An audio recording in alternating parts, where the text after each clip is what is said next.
Welcome to the Deep Dive. This is where we take the sources you send us, articles, notes, research, and really dig into them to pull out the key insights. Today, we're looking at some really interesting ideas from these excerpts you shared from stoptothinkingpoor.pdf. You know that feeling, right? That feeling of being kind of stuck. Work, get paid, pay the bills, start again. It's this loop so many of us are in. It feels, well, almost like the default setting. But what jumped out at me from this source is how the really wealthy, like the top 1%, they're not just playing that game better. It feels like they've somehow, opted out. They think differently, act strategically. It's not just about income, it's about compounding their freedom. So our mission today is to unpack these 7, let's call them powerful shifts, that Nisha, the author who's an accountant, former investment banker, highlights. These aren't just money tips. They're described as real mindset changes, the kind that could help you start thinking and maybe growing rich, like that top 1%. So what's the big picture here? Yeah, it's fascinating because understanding these shifts, it really goes way beyond just the money itself. It's more about a whole approach to life, isn't it? How you see challenges, how you spot opportunities. We'll be looking at, the patterns, how the wealthy connect the dots and sort of navigate things in a fundamentally different way than, well, most people. It really is like putting on a new pair of glasses. Okay, the first concept really made me stop and think. The source calls it your 25 words. We've probably all heard that quote, right? You're the average of the 5 people you spend the most time with. It's a common idea, suggesting our close circle shapes our beliefs, our habits, even what we think is possible. But how do you actually use that? Well, this is where Dr. Tara Swartz's exercise comes in, which the source mentions. She says, draw a tree with 5 branches, and on each branch, write the name of one of the 5 people who influence you the most. Okay, simple enough so far. But then the key part. Now describe each of them with 5 words and then sit with those 25 words because ultimately that's a reflection of you. And what's really powerful there is that those 25 words, they're not just a reflection, they're almost like a blueprint of the unconscious beliefs you've picked up. Beliefs that might be, silently holding you back financially or in other ways. Wow. Yeah, that sounds like it could be intense. The source actually calls it really confronting and a little bit uncomfortable. It really drives home that self-awareness isn't just some fluffy concept. It's essential for growth. You have to see the hidden scripts first. Exactly. And connecting it back to you, the listener, the question becomes, do those 25 words actually line up with the person you want to be? Because let's face it, if your inner circle is unconsciously feeding you a mindset of scarcity or limitation, it's going to be a struggle, right? So the strategic move here is pretty clear. You either consciously expand that circle, or at the very least, you start deliberately consuming more content, books, podcasts, whatever, from people who embody the qualities and the mindset you want for yourself. It's about being intentional with your inputs. That's a really practical takeaway on the influence of our environment. And it kind of leads perfectly into the next big shift, which is about how the wealthy handle their money, specifically what they buy first. The source calls this own first, spend later. And it notes this is a major separator between the 1% and, well, everyone else. Right. And the core idea isn't just knowing what an appreciating asset is. I mean, most people get that concept. It's the radical prioritization of getting those assets first, before the comfortable stuff, sometimes even before things that seem essential. The wealthy seem to understand that the timing of ownership is almost as critical as the asset itself. They're just laser focused on building that portfolio, that base of things that grow, before anything else. So when we talk about appreciating assets, the source gives examples like property, long-term investments, even certain types of education, the kind that give you measurable returns. These aren't just static things you own. They actively work for you. They can generate income, grow your net worth, build skills. Essentially, they build long-term value and ultimately freedom. And you contrast that with what most people tend to buy first, depreciating assets. The brand new car that loses value instantly, the latest gadget that's obsolete next year. They might be useful, sure, but their financial value just drops. And then there are liabilities. Now, most people think all debt is bad, but the wealthy seem to differentiate strategically. There's personal liability debt, like a car loan or credit card debt, which just drains your cash. But then there's leveraged business debt, which they might use to actually multiply their assets. So it's not about avoiding debt altogether, but understanding if it's working for you or against you. Okay, that distinction is key. So if the wealthy aren't just scrimping and saving, how do they afford the nice things, the holidays, the cars? Right, because they do enjoy nice things. The source is clear on that. But the crucial difference is how they pay for them. They tend to use the income generated from their appreciating assets. So the investments pay for the lifestyle, not the paycheck from their job. Exactly. Their assets are working for them, funding their lifestyle, rather than them just spending their active income on it.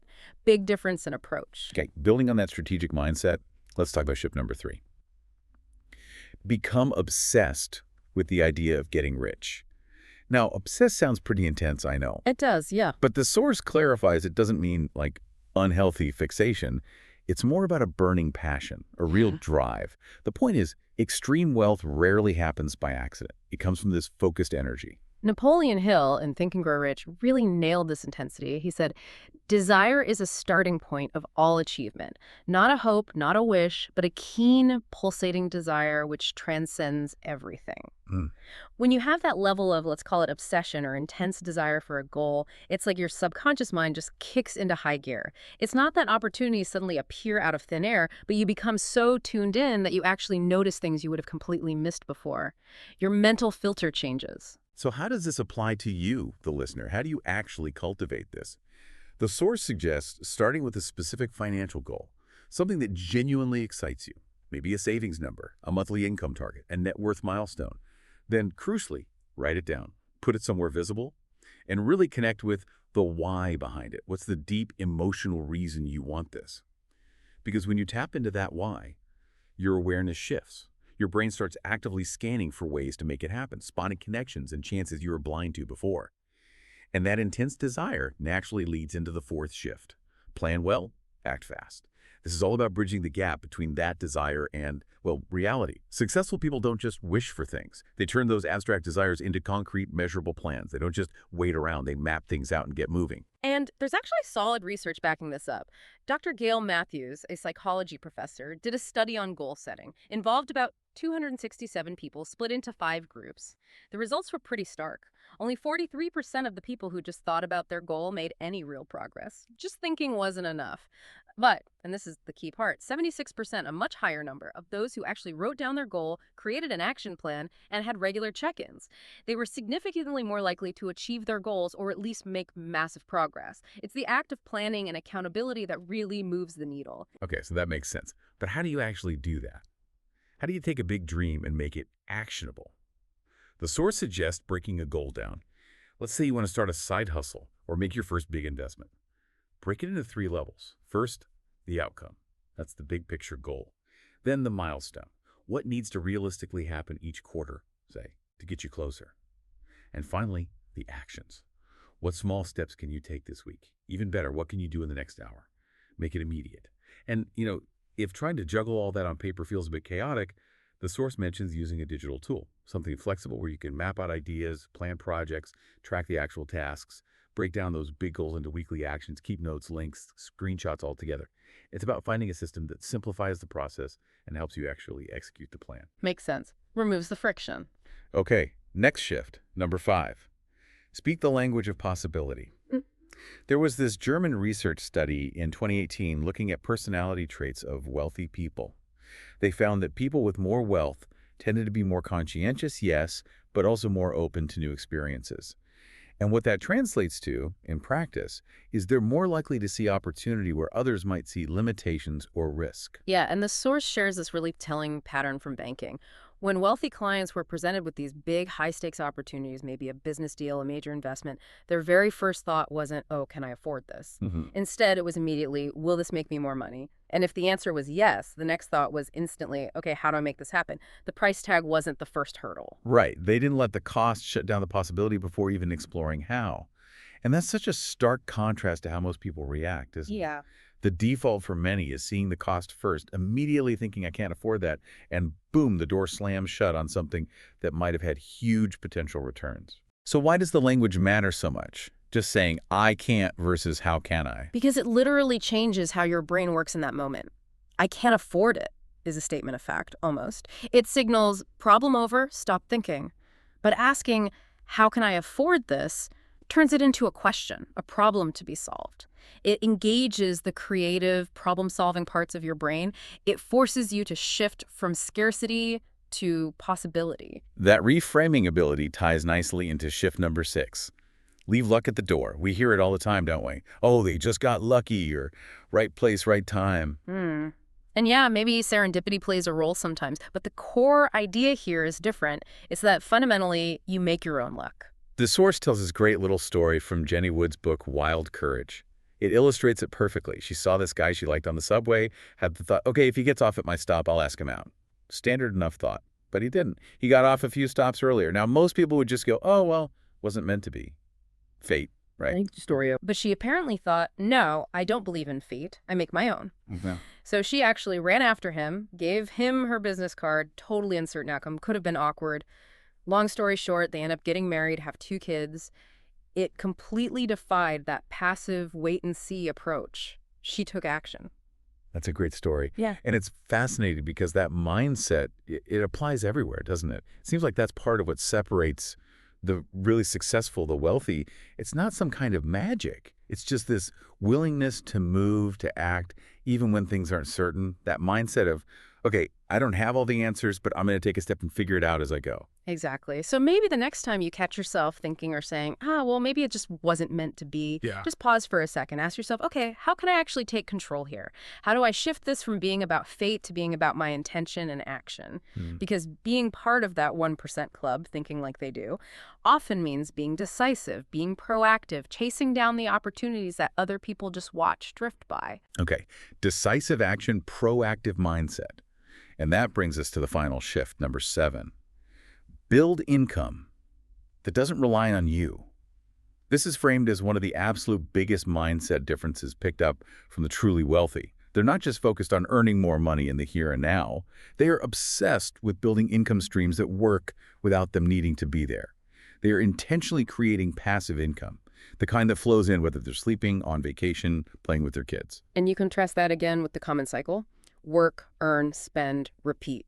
It feels normal because, let's be honest, we're kind of conditioned from school onwards to be good employees, right? To trade our time for a paycheck. But that thinking traps people. And it's not just 9-to-5 employees. Even entrepreneurs can fall into this trap, building businesses that demand every waking hour but don't actually build long-term wealth beyond their direct time for money input. No exit strategy, no passive component. Right. The top 1%, according to this source, they understand the real end game isn't just making money today. It's building those income streams that keep going, even if they decide to stop working actively tomorrow. The source gives that example. If you invest just $100 a week consistently for about 11 years, you could end up with over $100,000 invested. That's your money starting to work for you instead of the other way around. It's about leveraging time differently. That really sums up the core difference, doesn't it? The average person trades their time for money, full stop. The wealthy, they aim to multiply their money using time through assets and investments. So if you really want that kind of freedom, that 1% level of control over your life, you have to start thinking about how to earn passively, not just actively trading hours for dollars. There's a ceiling on that. Okay, so let's quickly recap. We've covered 7 really powerful shifts. These aren't just tweaks. They feel like fundamental changes in thinking, aimed at mirroring how the top 1% operate. From curating your influences with the 25 words, to prioritizing assets first, own first, spend later. Getting truly passionate, almost obsessed with your goals, then planning meticulously and acting fast. Shifting your language to possibility, not limitation. Making your own luck instead of waiting for it. And finally, the big one. Intentionally building income that doesn't depend on your active time. It's a whole different way of looking at things. Absolutely. And it's crucial to remember these shifts aren't just about piling up cash. They're really about creating choice, creating freedom in your life, building a life that's genuinely on your terms, where your time becomes truly your own resource to allocate. We'd really encourage you, as you listen, to think about which of these 7 shifts maybe resonated the most with you right now. Which one felt like, that's something I need to look at. Yeah. Definitely food for thought. And to leave you with one final thing to chew on from this deep dive, thinking about all 7 of these shifts, what's maybe one small, genuinely actionable step you could take, say in the next 24 hours, just one thing to start moving away from that thinking poor default mindset towards a thinking rich one. And remember, that doesn't have to be just about money. It could be in any area of your life where you're looking for more growth, more possibility. What's that first tiny step?